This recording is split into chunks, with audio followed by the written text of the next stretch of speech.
Welcome to CM201U Professional Development on Demand. My name is Judi Pappas, and today's presentation is entitled A Positive Relationship-Based Approach to Classroom Management. The first few slides I'm about to show you may seem very basic and almost insulting to, I hope, most of you. If you are insulted by their simplicity, I apologize. But the reality is we have children, yes, our students are still children, though some in adult-sized bodies, who are very often trying to raise themselves through no fault of their own. We have children whose parents are working around the clock trying to put food on the table, a roof over their children's heads, and clothes on their backs. We have children whose parents aren't present. Some are being raised by elderly relatives with houses full of children. We have children in DCFS custody who have been placed in foster care and group homes. We have children whose family values are very similar to our own. And we have children whose family values are definitely not similar to our own. But the truth is, for some of our children, we may be the only positive adult role model our students see all day long. So with that in mind, let's model. And while modeling, let's teach some social skills and create a positive classroom environment where the joy of learning can take place. If there's one concept that you walk away with today, please let it be that referrals don't change behavior. If that were true, no student would ever be written up twice. As we all know, it's the same students being written up over and over again. How amazing would it be if your relationship with one of those students changed their lives? What does change behavior? It's all about relationships. Today's PowerPoint will address how to increase positive student behavior by incorporating respect and rapport. I will share significant concepts that enhance positive expectations, which include name, please, thank you, smile, love, an abundance of non-contingent attention.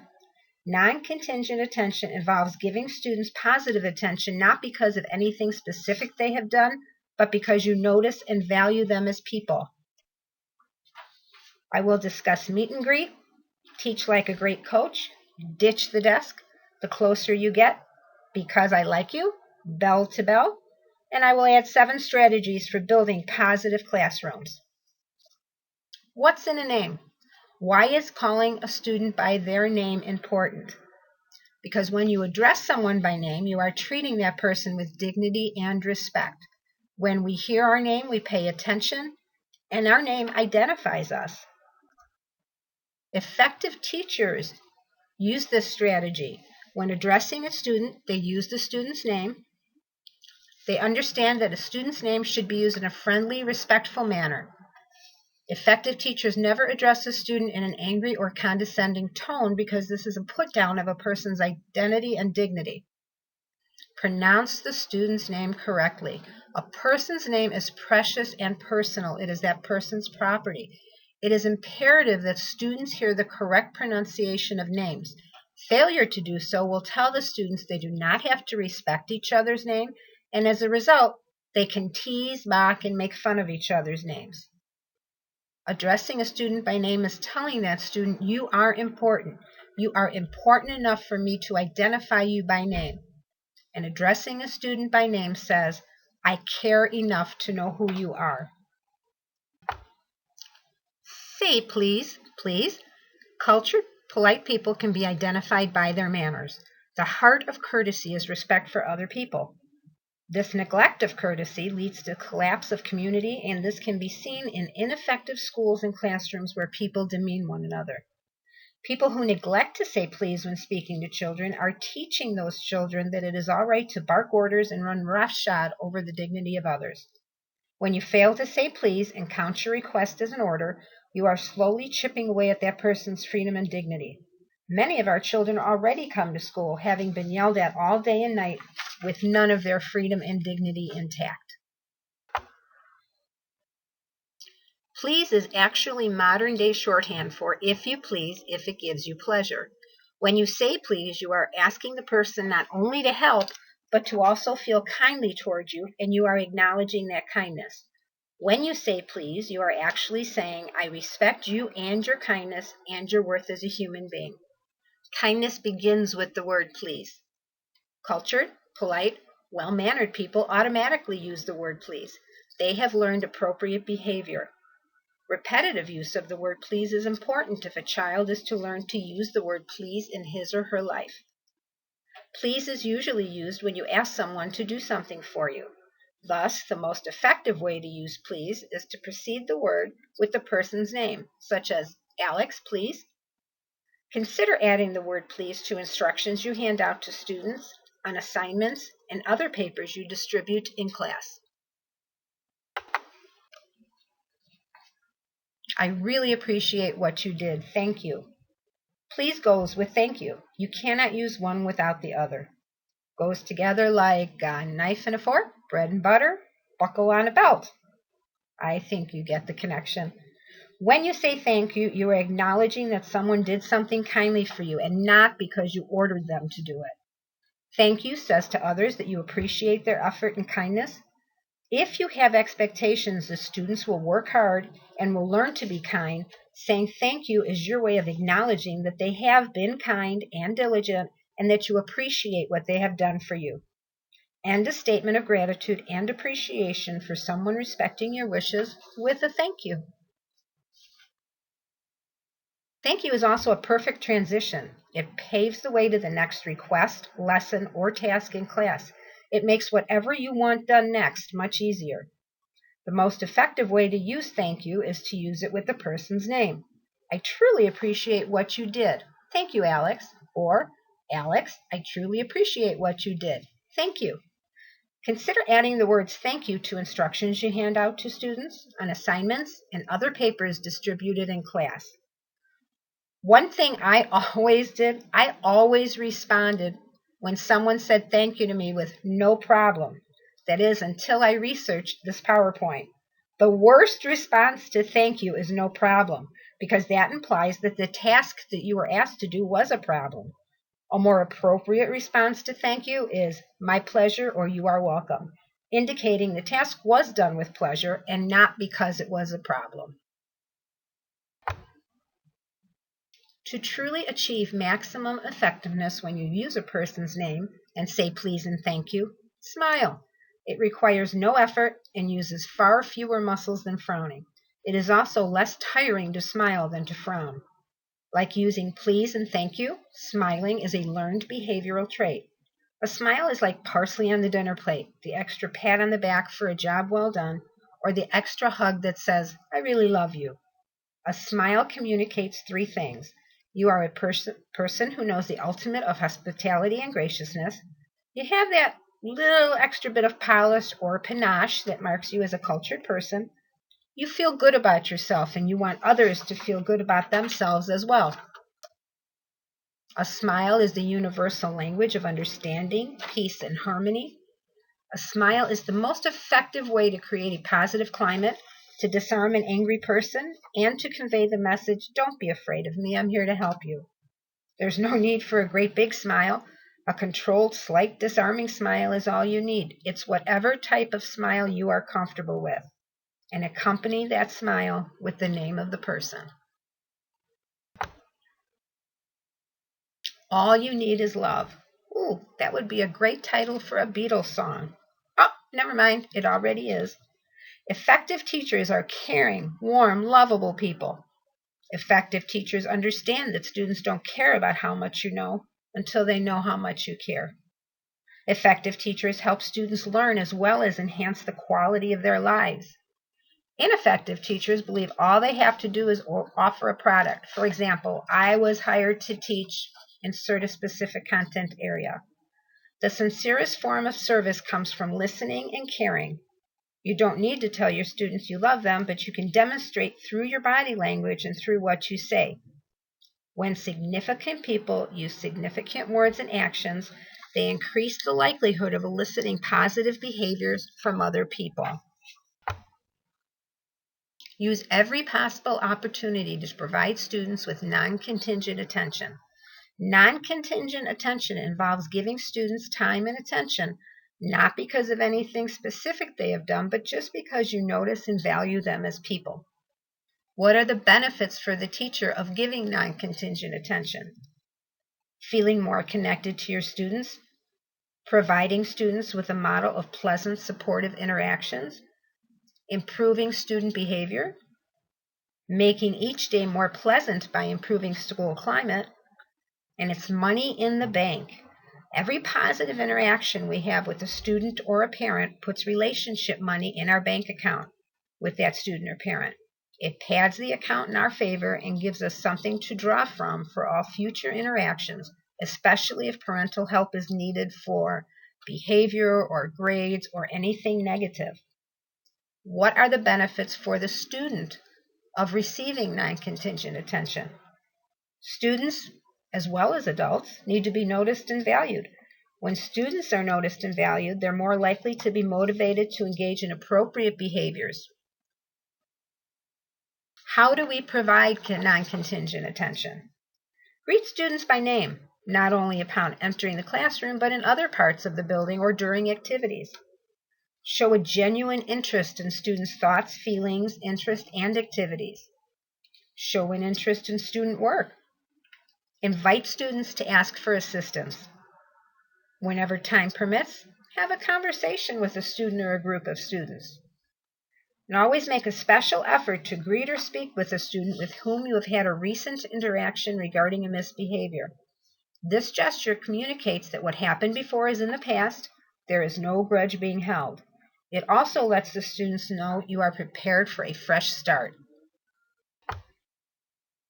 Here are some specific strategies for providing students with non-contingent attention. Meet and greet, the Walmart philosophy. Happy customers who feel wanted and welcome are more likely to return and to buy what is being sold, and they will happily return to buy even more. Why not apply the same concept to students entering your classroom? What does this look like? If the teacher, Walmart greeter, looks happy to see his or her students, who are your customers, every day and can actually make the students feel wanted and valued in the classroom, then the students are much more likely to buy what the teacher is selling and are more apt to want to return to that class the next day and all the days after. Walmart greeter strategy continued. Some of the specifics. Hello, name of student, how are you? Thank you for coming to class. Nice outfit. I love your new haircut. Great boots, shoes. Johnny, I am so glad you're back today. I missed you in class yesterday.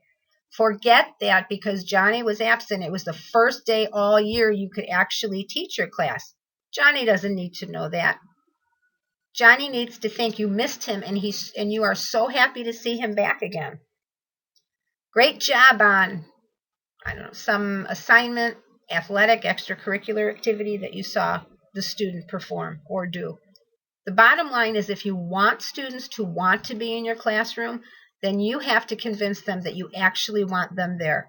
You just never know when a simple hello and a smile will make someone's day that much better.